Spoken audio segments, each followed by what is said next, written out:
उज्जैन और दतिया में बारिश होने भी लगी है। दरअसल टीकमगढ़, छतरपुर और मंदसौर में भी बूंदाबांदी हुई है और मोता तूफान का जो एक पूर्वानुमान है, उस पूर्वानुमान का असर भी दिखाई देने लगा है।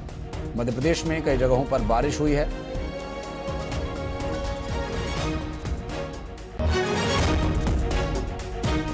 अलग इलाकों में हो रही है, जिससे कहीं ना कहीं मौसम सुहाना बना हुआ है, लेकिन सर्दी की दस्तक भी यहां पर हो चुकी है। लेकिन यही बारिश जो है वो किसानों के लिए परेशानी का सबब भी बनी हुई। राजधानी भोपाल में भी आप तस्वीरें देख सकते हैं कि सुबह से जो धुंध है वो लगातार यहां देखने को मिलती है। राजधानी भोपाल के बड़े तालाब की तस्वीरें आप देख पा रहे होंगे। मौसम बेहद सुहाना है और मौसम विभाग की माने तो आने वाले 4 से 5 दिन इसी तरह का मानसून जो है वो मौसम जो है वो रहने वाला है। पोस्ट मानसून की जो बारिश है वो लगातार होती रहेगी, क्योंकि 2 अलग अलग सिस्टम जो है वो मध्य प्रदेश में एक्टिव है, जिसके चलते न केवल ग्वालियर चंबल संभाग बल्कि मालवा, निवाड़ और नर्मदापुरम और भोपाल, उज्जैन, इंदौर तमाम जो इलाके हैं वहां पर लगातार बारिश देखने को मिल रही है और आने वाले समय में भी इसी तरह का मौसम जो है मध्य प्रदेश में रहने वाला है। हालांकि मौसम विभाग ये भी कह रहा है कि नवंबर का पहला सप्ताह जब होगा तो मध्य प्रदेश में कड़ाके की ठंड का सामना लोगों को करना पड़ेगा। लेकिन लगातार जो बेमौसम बारिश हो रही है, जो पोस्ट मानसून बारिश हो रही है, वो किसानों के लिए खासी परेशानी का सबब भी बनी हुई है, क्योंकि जिस तरीके से धान की और खासकर सोयाबीन की जो फसल है जो पूरी तरीके से पक्का तैयार खड़ी हो, तो ऐसे में जब खेतों में खड़ी फसल पर ये पानी बरस रहा है तो कहीं ना कहीं उनकी फसलें बर्बाद हो रही हैं। और मौसम विभाग की माने तो आने वाले 4 से 5 दिन मध्य प्रदेश में कुछ इसी तरह का मौसम रहने वाला है। कैमरामैन संगर के साथ शैलेंद्र सिंह, न्यूज़ 18 भोपाल कर दी गई हैं और इस तैनाती के बाद अब इस तूफान से बचाव के लिए कुछ जो जरूरी प्रयास होने चाहिए वो तो हो गए हैं, लेकिन इस तूफान का असर क्या होगा ये हम आपको बताते हैं।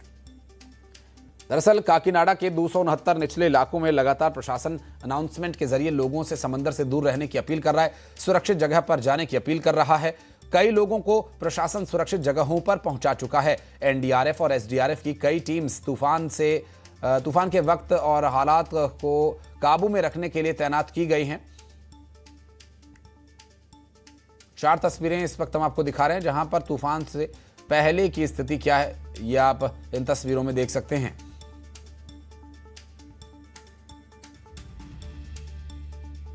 साइक्लोन मोंथा के आने का समय अभी हो गया है। लगभग 3 से 3:30 बजे तक इसका जो इम्पैक्ट है ये धीरे धीरे करके सामने आएगा। फिलहाल अभी इस तरह के कुछ हाल काकीनाडा में जो समुद्र है उसमें देखा जा रहा है। जो लहरें हैं वो अभी 15 से 20 फीट की ऊंचाई को छू रही है।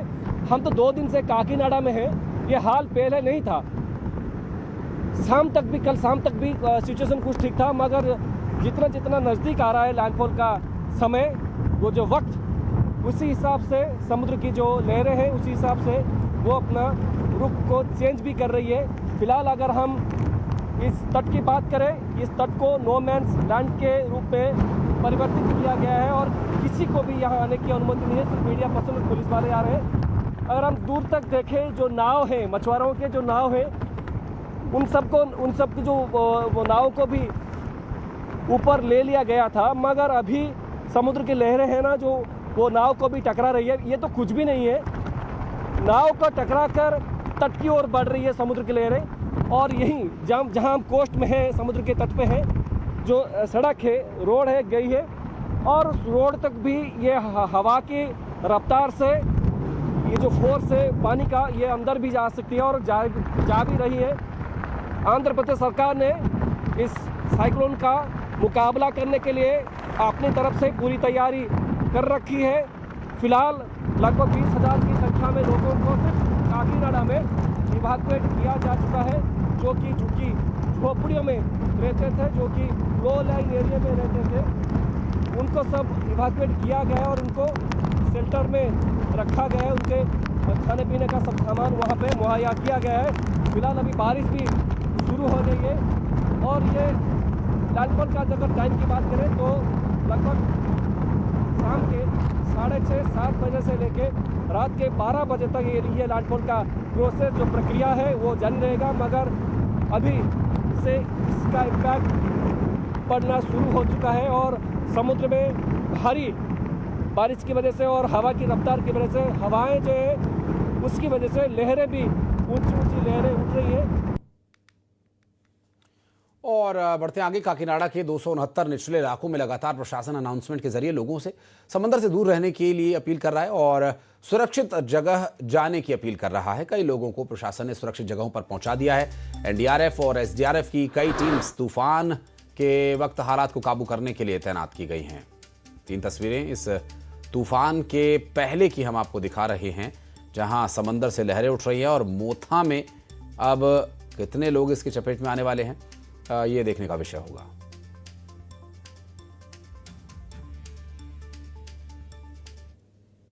देखिए, अभी हम काकीनाडा के उसी जगह पर है जो जगह ज़्यादा अफेक्ट कर सकती है। और देखिए आप, अभी से समुद्र का जो हाल है, रोड को तोड़ती हुई समुद्र की लहरें अंदर तक आ रही हैं। और ये जो नज़ारा देख रहे हैं, ये तो कुछ भी नहीं है। जब ये साइक्लोन लैंडफॉल करेगा तब इसकी स्थिति क्या होगी, आप इसका इमेजिन कर सकते हैं। जो ब्लॉक्स लगे हुए थे, वो ब्लॉक्स सब धीरे धीरे करके हवा और पानी की वजह से ऊपर की तरफ धंसती हुई आ रही है। पुलिस और यहाँ के जो जिला प्रशासन है, सभी ने हिदायत ये जारी किया है कि यहाँ किसी को भी आने ना दिया जाए, सिर्फ मीडिया पर्सन ही यहाँ आ पा रहे हैं। और अभी ये जो जगह है, 8 किलोमीटर का जो बीच रोड है, ओपड़ा जो बीच रोड है, वो बीच रोड अभी अनसेफ है। आगे स्थिति बहुत ही खराब है और आगे जो रोड है वो कट ऑफ हो चुके हैं।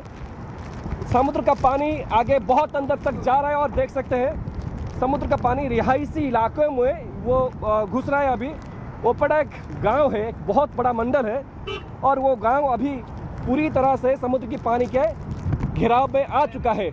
यहाँ के जो मछुआरे हैं, सब ने अपने अपने जो नाव थे, सबको सुरक्षित जगहों में उन्होंने ले लिया है। फिर भी प्रशासन की तरफ से इस बात की इंश्योर किया जा रहा है ताकि कोई भी एक आदमी वहाँ जैसे ना रह पाए।